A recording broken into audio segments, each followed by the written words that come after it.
Papaimbestigahan naman ng City of Iligan Council ang isang investment company na hindi hindi otorisado na sa Securities and Exchange Commission o SEC na mangolekta ng investment sa naturang syudad.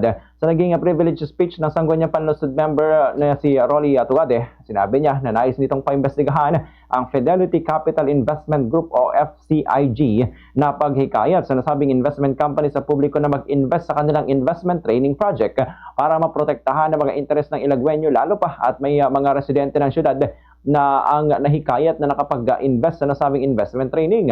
Sa nakalap na impormasyon ng Bombo Radyo Kawayan, na una nang naglabas ang SEC ng advisory sa publiko na pinag-iingat hinggil sa pag-invest sa kanilang mga passive income sa nasabing investment. Dahil sa nababanggit ng Senate na hindi ito otorisado o rehistrado sa investment company o na investment company. Ang nasabing investment company tinatawag ni Jonathan Brook o mas kilalang Professor Brook na di umano'y nagsasagawa ng investment training sa Australia na kung saan mayroon itong mga local counterparts sa bansa na nag-ooperate sa kanilang opisina sa Barangay Opigamo, Isabela. Ganito ang bahagi ng pagpapahayag ni Sangguniang Panlungsod member Rolly Tugade. Emission, no? And yung advisory rin ay chinir ni SP Kibelio dahil siyempre duty natin na paalam sa ating mga constituents na merong ganitong nangyayari sa katulad ng investments na yan. No?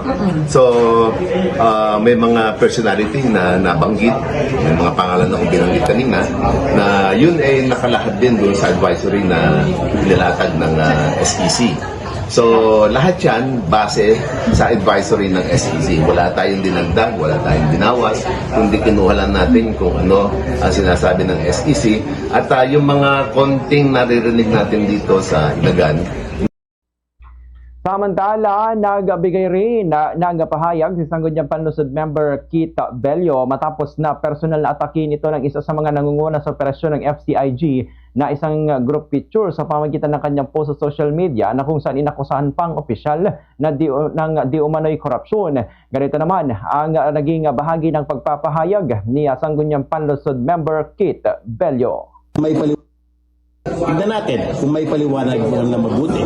So, outcome ng investigation, kung may paliwanag yan mabuti, siguro mag-decision ako regarding sa legal action na gagawin ko. Dahil according to my 4 lawyers na pagtanungan ko, marami na siyang pwede na ako maghabla sa kanya. Pero hahabaan ko pa. Tignan. Yes. Magandang paliwanag lang hinintay ko. SP Abel. Ano sa akin, Hindi siya dumating kahapon no? Hindi naman. Hindi naman ako hindi ako kumol sa debate dahil hindi malinaw kung anong pag-uusapan. Kailangan kung sa debate, kailangan malaman ko anong agenda, anong ipaglalaban ang pagdidebatehan namin. Hindi malinaw.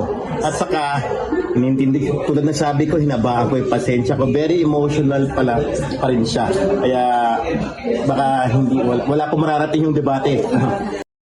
Sa naging bahagi naman ng pagpapahayag ni Vice Mayor Jameson Diaz, sinabi niya na sa ngalan ng due process, sinaasahan na ipapatawag sa susunod na sesyon ang mga nag-organisa sa naturang investment training upang makapagpaliwanag gayon na din ang mga kinaukulang ahensya hinggil sa usapin ng nasabing investment company. Ganito naman ang bahagi pa ng pahayag ni Vice Mayor J. Ibson Diaz. As a primary regulatory authority tasked to protect the investing public, any official advisory issued by the SEC is not a matter of opinion, but a matter of public record and public interest. Ibig sabihin, interest na po ng publiko ang nandito o ang pinag-uusapan.